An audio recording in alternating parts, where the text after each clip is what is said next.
Bismillahirrahmanirrahim. Assalamu alaikum warahmatullahi wabarakatuh. Students, hope you all are doing well and taking your video classes regularly. Student, this is your English grammar class. In the previous class, what we have done, we have started a lesson number 7. Open page number 22. Present perfect continuous tense.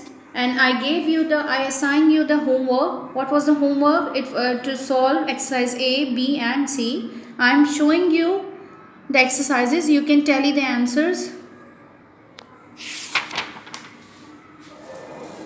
Exercise C is to change the given sentences for the following sentences into interrogative. Okay. Hopefully you have done it neatly and properly. Now come to the what it is for today. What I have decided for today, the exercise we are going to solve exercise D, that is translate the following sentences into English. Okay, ये आपको solve करनी है exercise. इसमें आपको the sentences are given in Urdu and you will have to translate into English. The first sentence, as you can see, बच्चे शाम से इंतज़ार कर रहे हैं. Okay girls, आप first read all the sentences and I will tell you one thing. हम सुबह से अपने दुपट्टे नहीं रंग रहे हैं. क्या वो हमें एक हफ्ते से दावत पे बुला रहे हैं? वो गुज़िश्ता कई सालों से दुनिया भर में तबलीग इस्लाम कर रहे हैं. The last sentence is, आप 2 घंटे से हमारी बात बड़े सब्र व तहम्मुल से सुन रहे हैं. अच्छा स्टूडेंट्स, एक बात नोटिस कीजिए कि ये सारे तो कंटिन्यूटी को शो कर रहे हैं, लेकिन इन सेंटेंसेस में एक और चीज़ गिवन है जी. इसमें क्या गिवन है? आपके पास टाइम फ्रेज गिवन है, टाइम पीरियड गिवन है. जैसे यहाँ पर फर्स्ट सेंटेंस में आप देख सकते हैं शाम से एक आपको टाइम पीरियड दिया हुआ है. इसी तरह नेक्स्ट सेंटेंस में आपके पास सुबह से है. In the third sentence you have एक हफ्ते से. In the second last sentence you have कई सालों से. और in the last sentence you have 2 घंटे से. तो आप इसमें देखें, आपके पास सिर्फ यही नहीं कि ये सेंटेंसेस कंटिन्यूटी को, प्रोग्रेसिव टेंस को और ऑनगोइंग एक्शंस को शो कर रहे हैं, बल्कि इसमें एक टाइम फ्रेज भी दिया हुआ है, जिसका मतलब ये है कि हम जो ये present perfect tense, as I told you, कि हम क्यों यूज़ करते हैं, is use to talk about an action which began in the past और स्टिल कंटिन्यूइंग. ठीक है, और जो है और हैज़ जस्ट ओनली फिनिश्ड. तो उस वक्त हम यूज़ करते हैं, यानी एक एक्शन जो पास में स्टार्ट हुआ है, कंटिन्यू रहा है कुछ टाइम के पीरियड के लिए, और प्रेजेंट में भी वो कंटिन्यू है या फिनिश्ड हो चुका है उसी वक्त. तो दिस इज़ द वे. तो आप इस तरीके से इसको नोटिस करेंगे तो यहाँ पर ये चीज़ आपको वेरीफाई होगी. एक तो कंटिन्यूटी को शो कर रहा है, दूसरा ये टाइम पीरियड भी आपको साथ साथ दे रहे हैं. So how to do translation, कैसे ट्रांसलेट करते हैं? You know that, follow this structure. You all know that कि these all given sentences are in present perfect continuous tense. ये सारे present perfect continuous tense में, तो हम कौन से structure को follow करेंगे? Yes, it is obvious that कि हम जो है ये जो आपके पास affirmative, negative ये structures दिए हुए हैं, आप इन्हीं को फॉलो कीजिएगा. देख लीजिए, सब्जेक्ट है, ऑक्सिलरी वर्ब है, उसमें ऑक्सिलरी वर्ब में आपके पास हैज़ और हैव दोनों आ जाएंगे. Then followed by been and then fourth form of verb, that is called present participle. Is it clear, students? So following the formula, आप step by step लिखेंगे. तो what is the first thing in the formula? Yes, it is, you are right कि हम सबसे पहले subject लिखते हैं. And what is the subject? बच्चे हैं, तो in English बच्चों को हम children कहते हैं. Children, because it is plural. तो plural के लिए we use कौन सा helping verb use करेंगे? Instead of using has, we use have. Have आ गया. और आपको अभी स्ट्रक्चर मैंने रिवाइज करवाया था, followed by been and then fourth form. अच्छा, अब आप देख लीजिए what is the verb here, इंतज़ार. इंतज़ार के लिए हम ये तो आपको बहुत इजी वर्ड है कि इंतज़ार के लिए हम क्या यूज़ करते हैं? Waiting with ING, base form with ING, and then शाम से. अच्छा, यहाँ पर मैंने आपको लास्ट लेक्चर में ये बताया था कि एक पॉइंट ऑफ टाइम होता है और पीरियड ऑफ टाइम होता है. आप मुझे बताइए, शाम से आपको पीरियड ऑफ टाइम रिप्रेजेंट कर रहा है या पॉइंट ऑफ टाइम? यस, जब मैंने आपको सेंस ऑफ फॉर बताया था तो मैंने आपको ये बताया था कि सेंस जो है वो डेट से पहले, डे से पहले और ईयर से पहले लगता है. तो दिस इज़ ये भी शाम से, इससे भी पहले लगता है. तो यहाँ पर आपके पास आ जाएगा since evening. Okay, now come proceed to next sentence. हम सुबह से अपने दुपट्टे नहीं रंग रहे हैं.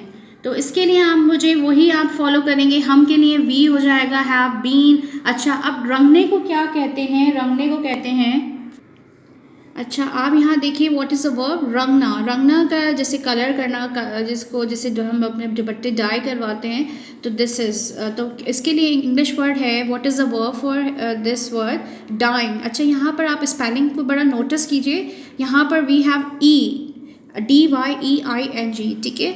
आप इस स्पेलिंग को बहुत केयरफुली रखिएगा। एंड दुपट्टे के लिए आप इंग्लिश स्कार्फ और स्कार्फ्स यूज़ कर सकते हैं। SCARFS भी होती है स्पेलिंग, और SCARVES भी होती है। Both spellings are correct. So I hope you understand कि आपको किस तरह स्टार्ट करना है, how you are going to start your sentence, translate the sentence, first write the subject, फिर उसके बाद आप has या have लिखेंगे according to the subject that matches with the verb, और जो है वो फिर आप been, और उसके बाद जो है आप ing form that is called present participle, and then the are scarves और scarves जो भी आप लिखना चाहें।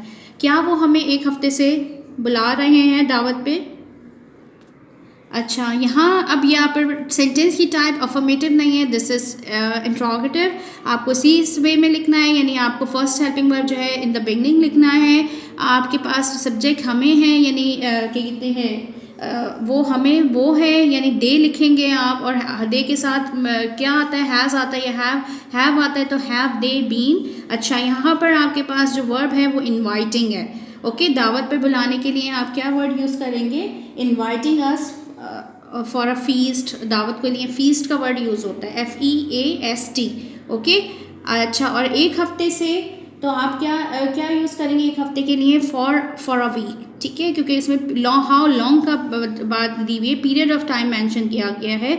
तो what you are using instead of since you are going to use for. Okay, वो गुज़िश्ता कई सालों से दुनिया भर में तबलीग इस्लाम कर रहे हैं।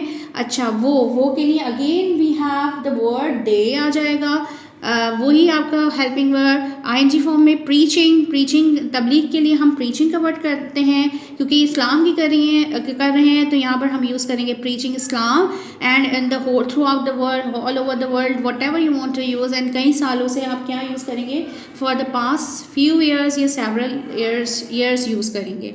Okay, the last sentence we have, आप 2 घंटे से हमारी बात सब्र तहम्मुल से सुन रहे हैं। वही आप फॉलो करते हुए आइए, इस स्ट्रक्चर को देख लीजिए। सब्जेक्ट क्या होगा? यू होगा।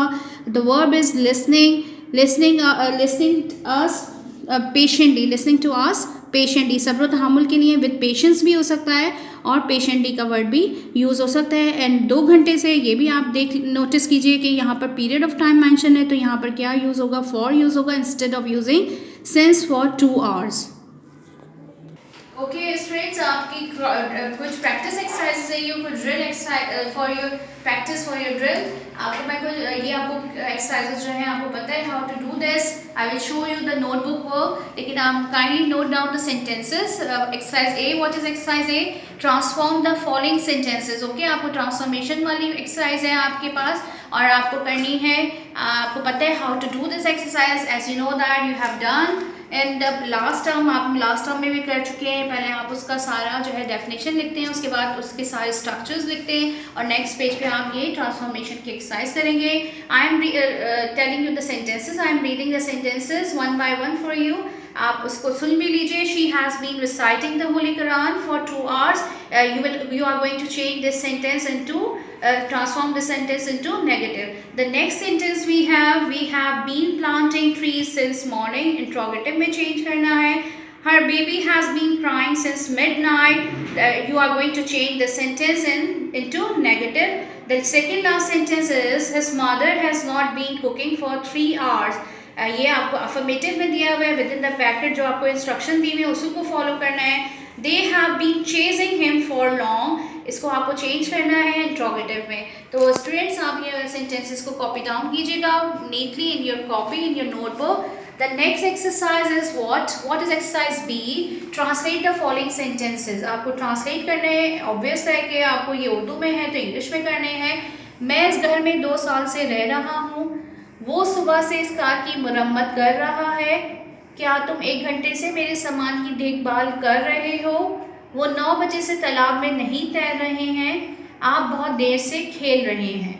ठीक है, आपको ये 5 सेंटेंसेस हैं, बहुत आसान इसके वर्ब्स हैं, आप खुद फाइंड आउट कीजिएगा बिकॉज इट्स नॉट, मैं आपको हर चीज़ नहीं बताऊंगी. Try to look up the meanings of the given words, आप उसको फाइंड आउट कीजिए. Very easy to find.